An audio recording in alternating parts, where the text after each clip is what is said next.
Hello friends, welcome back to the Craft Castle. You like my neon sign? I actually made that. I am so proud of this sign. Anyway, that is not why we're here today. We're going to go into Inkscape and I'm going to show you how to do a single line font.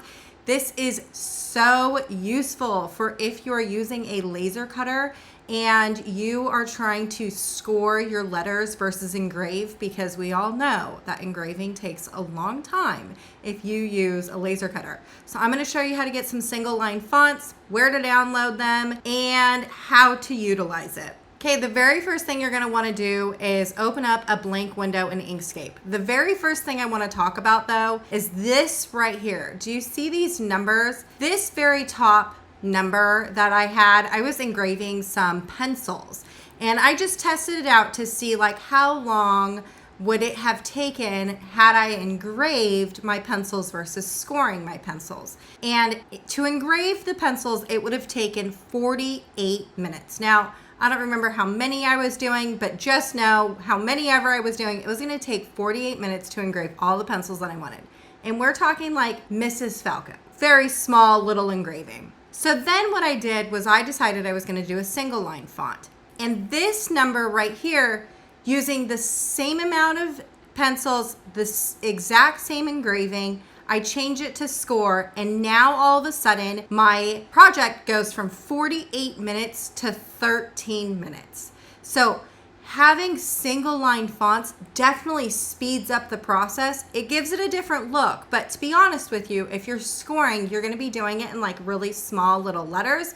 So the last thing you want is something that's going to take a really long time. You want it to be super quick and easy. Now, over on Creative Fabrica, if you just looked up like single line font, there are some that pop up. I can tell you right now, it is very hard to find single line fonts. There's not too many of them, but essentially what you're looking for is the thinnest font possible. A lot of fonts that we use for like engraving or even our Cricut machines, there's multiple lines to make them thick. And that's great for if we're doing cutouts, something like this, right? But if you're wanting to use it to score and you're just wanting one single pass, there's not going to be a whole lot of options. They do exist. I mean, here you go. Here's some single line fonts for you that are cute. But just know that you're not going to get a vast variety of fonts like you would any other font.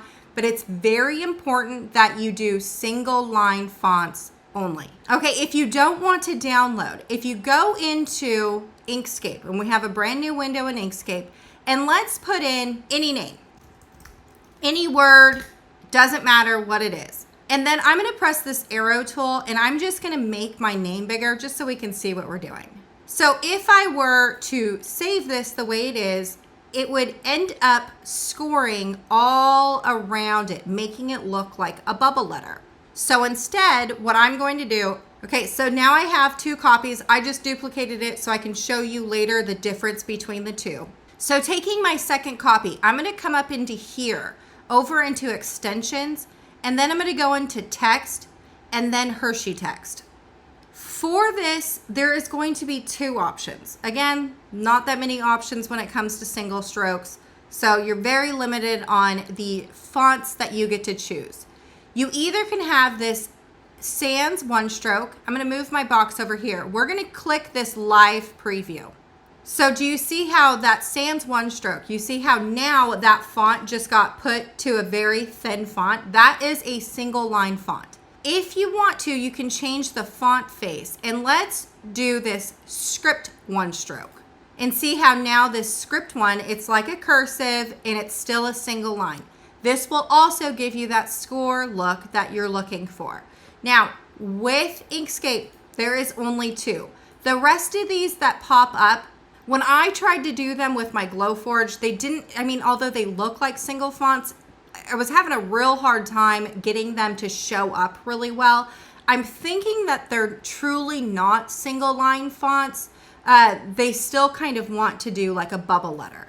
So the two options that you have are the Hershey script one stroke and then the Hershey sans one stroke. When you're done, what you want to do is press apply.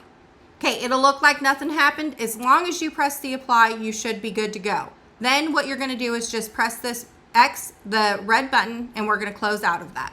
Okay, so in order to get this top box, this one right here is already a path. So you know how when you save things and you go into like the Glowforge app and it says like this file contained a font path, and so we're going to eliminate it. You have already created a path with the bottom one, but for the top one, it is still an editable text, right? I can still double click, I can still edit it. So what I'm going to do is I'm going to click on that top one, come up here into path, and I'm going to do object to path.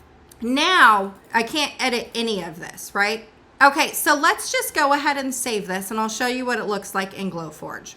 Okay, so I uploaded my single line font file to the Glowforge app. Let's just choose a material. I don't have my Glowforge on because I'm not going to actually be using it today, but it will just give you the idea of what you're gonna look for. So for the very bottom one, we are gonna change this over to score. And so you're gonna have this like pink, purplish line.